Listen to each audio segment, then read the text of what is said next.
గీతంలో October 20. నీతి నిమిత్తము హింసింపబడువారు ధన్యులు, పరలోక రాజ్యం వారిది. మత్తయి 5:10. ఈ వాక్యము అనేక శ్రమలను అనుభవించి మనము దేవుని రాజ్యంలో ప్రవేశింపవలెను అని మన ప్రభు స్పష్టముగా చెప్పిన సాధారణ నియమమునకు సంబంధించినది.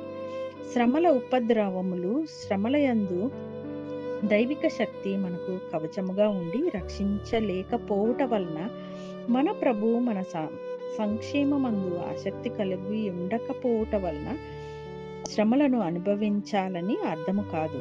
కానీ ఎందుకంటే దీనికి పూర్తిగా విరుద్ధముగా సంఘముపై ఉంచబడిన దైవిక పరీక్షల ప్రకారము కేవలము పరీక్షలు, శోధనల ద్వారా మాత్రమే నూతన సృష్టి అభివృద్ధి పరచబడును, శిక్ష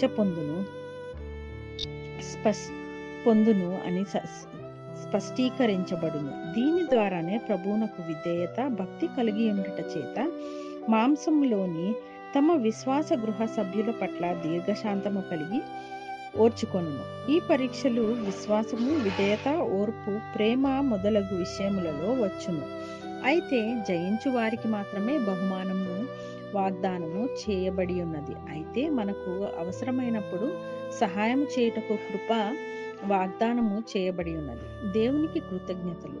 మనము దేవునికి మన హృదయముల యందు నమ్మకమైన వారై మన శక్తి కొలది కృషి చేస్తే మిగిలిన వాటన్నిటినీ దేవుడే చూసుకొనును.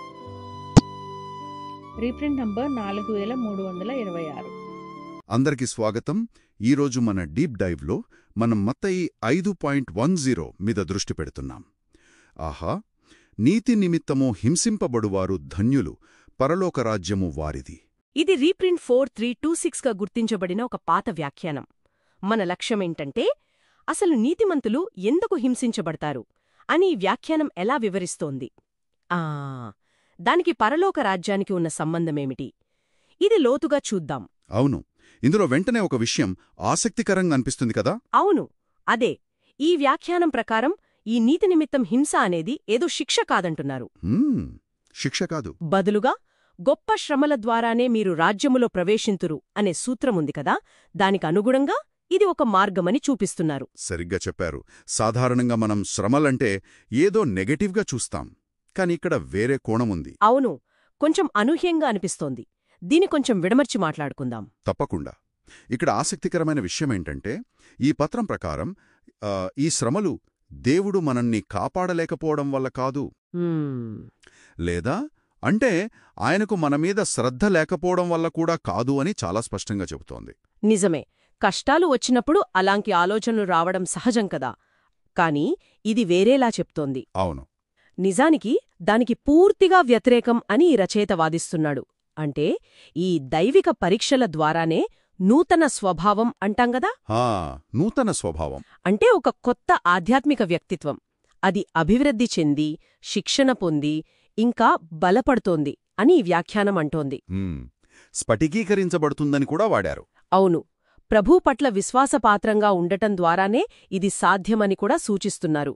అంటే ఇదొక రకమైన ఆధ్యాత్మిక జిమ్ లాంటిదన్నమాట. అవును, సరిగ్గా చెప్పారు. అంతేకాదు, ఈ పరీక్షలన్నీ ఒకేలా ఉండవని కూడా ఈ మూలం చెబుతోంది.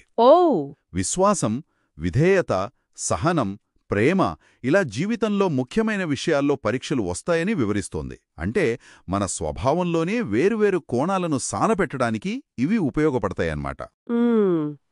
అందుకే బహుమానమంటే ఆ పరలోక రాజ్యం కేవలం జయించిన వారికే వాగ్దానం చేయబడిందని అంటున్నారా? అవును, ఈ వ్యాఖ్యానం అదే స్పష్టం చేస్తోంది.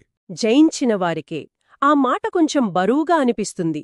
అంటే పరిపూర్ణంగా ఉండాలనే అర్థమా, లేక ప్రయత్నించి మధ్యలో ఎక్కడైనా తడబడితే వారి సంగతేంటి? ఈ జయించడమంటే ఏంటో వివరిస్తోందా ఇది? మంచి ప్రశ్న అడిగారు. ఈ వ్యాఖ్యానం జయించడమంటే ఎప్పుడూ పాపం చేయకుండా ఉండటమని చెప్పడం లేదుగాని, ఓకే, విశ్వాసంతో నిలకడగా పోరాడటం, ఆ శ్రమల మధ్యలో కూడా దేవుడిమీద నమ్మకం వదులుకోకపోవడం, దాన్ని సూచిస్తున్నట్టు అనిపిస్తోంది. ఇక్కడే ఇంకో ముఖ్యమైన విషయం కూడా వస్తుంది. అదేమిటి? కొంచెం ఓదార్పునిచ్చే విషయమా? అవుననుకోవచ్చు. ఈ పోరాటంలో మనం ఒంటరిగా లేమని ఈ మూలం భరోసా ఇస్తోంది. అంటే అవసరమైన సమయంలో సహాయం చేయడానికి దేవుని కృప అంటే ఆయన బలం, ఆయన సహాయం మనకు వాగ్దానం చేయబడిందని చెబుతోంది. కృప. అవును. మన హృదయాలు నిజాయితీగా, విశ్వాసపాత్రంగా ఉండి మన శక్తి మేరకు మనం ఉత్తమంగా ప్రయత్నిస్తే చాలు. మిగిలినది ప్రభువు చూసుకుంటారని ఈ వ్యాఖ్యానం నొక్కి చెబుతోంది. అది నిజంగా కొంత ఊరటనిస్తుంది. అంటే మన ప్రయత్నముండాలి, కాని అంతిమ విజయం కేవలం మన బలం మీద ఆధారపడి లేదు, దేవుని సహాయం కూడా ఉంది. ఖచ్చితంగా. ఆ శ్రమలను భరించడానికి, వాటిని దాటడానికి అవసరమైన బలం అది ఆ కృప ద్వారా వస్తుందన్నమాట. ఇది మానవ ప్రయత్నానికి, దైవ సహాయానికి మధ్య ఒక సున్నితమైన బ్యాలెన్స్లా ఉంది కదా. సరిగ్గా అదే. కాబట్టి ఈ వ్యాఖ్యానం నుంచి మనం తీసుకోవాల్సిన ముఖ్య విషయమేంటంటే, నీతి కోసం వచ్చే శ్రమ యాదృచ్ఛికం కాదు, అది దేవుడు పట్టించుకోకపోవడం కాదు.